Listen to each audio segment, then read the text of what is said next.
Well, we look all over Colorado for inspirational stories to share with you, and we're following the Love, Sweat, and Tears cycling team as they work together toward the most grueling endurance race in the country. This is no joke. Well, we have racer Katie David and coach Julie Lyons in this morning. It's good to have you guys. Thanks. I am so curious as to how you prepare for some of these big races. Katie, I'll start with you. What got you into cycling the first place, and do you have any specific training that you did to get into that? Yeah, so I have a pretty athletic background. I grew up playing sports here in Colorado, and in 2020, my team and I joined a cycling team, or joined a triathlon team.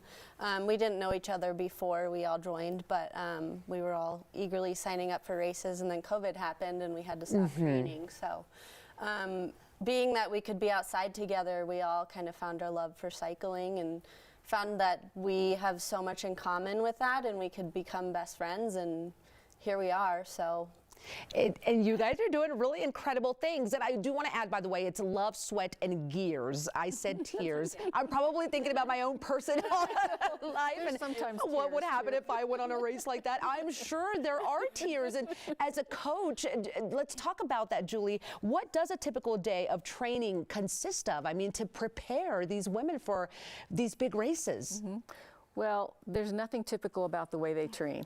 I'm sure. When you're doing, the beauty and the uniqueness about doing an endurance type race is you have to develop on a lot of different levels. One is you have to prepare for the endurance of the event, and the race across America is 9 days or less, so you have to have that endurance component, but you also want to be able to go as fast as you can, so you have to train for speed, and then you also have to train for flexibility because you ride at all different times of the day and or night. Sure. So during their training program, on any specific day, they could have a bike ride there where they're on their bikes between 3 and 6 hours without stopping.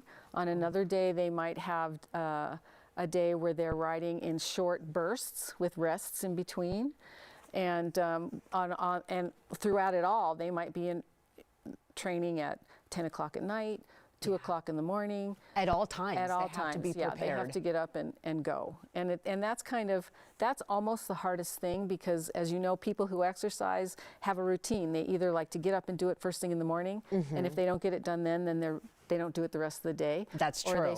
Or they're not morning people and they want to do it after work, and they won't do it early in the morning. But to train yourself to get on your bike at midnight, and then sleep a couple hours, and then get back on your bike at 6 a.m. Yeah. And then maybe go to work, and then come home from work and ride again, that's a really big challenge. That's a big commitment as well. Now, Katie, you're training for a few races. The big one is in June, which is Race Across America.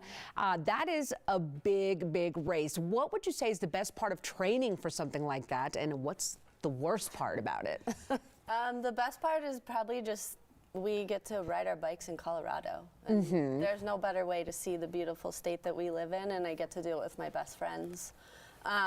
Some of the rides are pretty challenging when we go up a lot of the mountain passes or Deer Creek Canyon or something and have hill repeats. I'm kind of thinking about some mean things about my coach, but that's all out of love. That's when the tears come in. Exactly. Oh, I'm sure. I mean, anything uphill for me, there's going to be some tears for sure. But it is tough, but I commend you and the group of ladies that are with you on the team. We've gotten to know a lot of you guys, and we truly are motivated by everything you guys are doing, and at the same time keeping a normal life going too. Now, Julie, can you share your team's race strategy without giving too much away? But for example, the Race Across America, for me, I look at that and I'm going, how do you do that? How do you accomplish something like that? Well, our strategy is pretty simple, but it's harder than it sounds. Oh, I'm sure. So our race strategy basically is to always have someone on their bike riding. Try not to get lost, which is easier when you're going 3,000 miles from coast to coast. It's pretty easy to get lost. Of course it is. Yes. And to keep everybody healthy and strong. And we do it as two groups of two, and they basically relay. So two racers are actively riding and two racers are resting in an RV, and the two that are riding are going back and forth in 15-minute bursts. Okay. And so they get no time to warm up, no time to cool down. They just have to hop on their bikes and go as fast as they can. And My goodness. And then we get to one spot where everybody meets, and those two will rest and the other two will get on. The two will get going. Yeah, and that's why we try to keep one active racer all the time. Somebody's riding all It's the a time. lot of teamwork too. Well, before I let you guys go, I want to ask very quickly, what does it mean to you to be a part of the Love, Sweat, and Gears team? What has it done for you? It's shown me something that I didn't know I loved to do, which is ride my bike, and I get to do it with my friends. Yeah.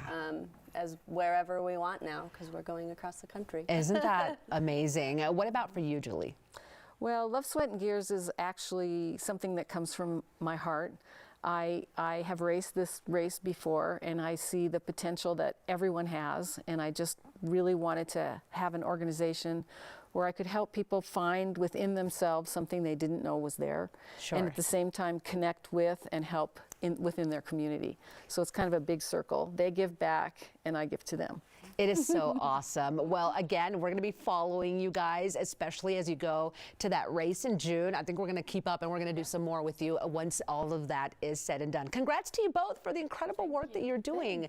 Absolutely. Okay, and here is some info for you guys, and we're going to be following the Love, Sweat, and Gears team through their journey for that win in the world's toughest bicycle race, the Race Across America. And again, that's happening in June. And support to raise money for the team's training and their community efforts. Donating, it's super easy. Just scan the QR code on the screen, or you can also go to the team's website. That's lovesweatandgears.net.